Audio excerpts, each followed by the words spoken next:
ማንን ስለምትመርጠው ምንስ አማራጭ አለን? አማራጭ እኮ ቢኖረን ኖሮ ነፍሱ ሁሉም ሰው ወዳት ነበረ።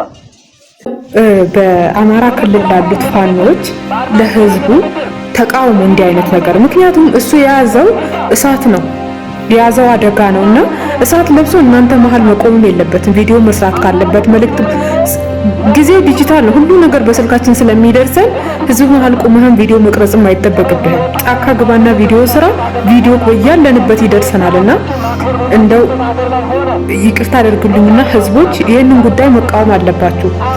አንድ የታጠቀ ኃይል ሲጀመር ከቤተ ክርስቲያንስ ምን ሊሰራ ይገባል? ከጥበቃና ከዘበኛ ውጪ ምን ሊያደርግ ቤተ ክርስቲያን ውስጥ ታጥቆ ይገባል? ግራ ነው የሚገባኝ። ተዋጋ፣ ግባ፣ ጫካ ሂድና ተዋጋ። ከህብረተሰቡ ወጣ በልና ዳር ይዘህ ተዋጋ። መንገድ ድንበር ላይ ቆምና ተዋጋ።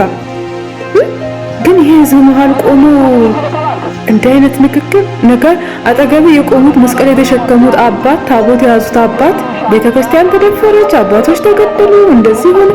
ሁሌ የሆነ ቦታ ብቻ መንግስት ጋር ችግር አለ መንግስት ጋር ችግር አለ ብለን እንትን አንበል። መንግስት እንደ መንግስት ይዋጋቸዋል፣ ያሉበት ገብቶ ይዋጋል። አሁን ይሄ ቤተክርስቲያን ውስጥ ቆሞ እንትን እያለ ነው፣ ፖለቲካ እያራመደ ነው። መንግስት እሱን ፍለጋ እዛ ቤተክርስቲያን ውስጥ ነገ ይገባል። ሰዋት ስለዚህ ከማህበረሰቡ ውጡና ተዋጉ።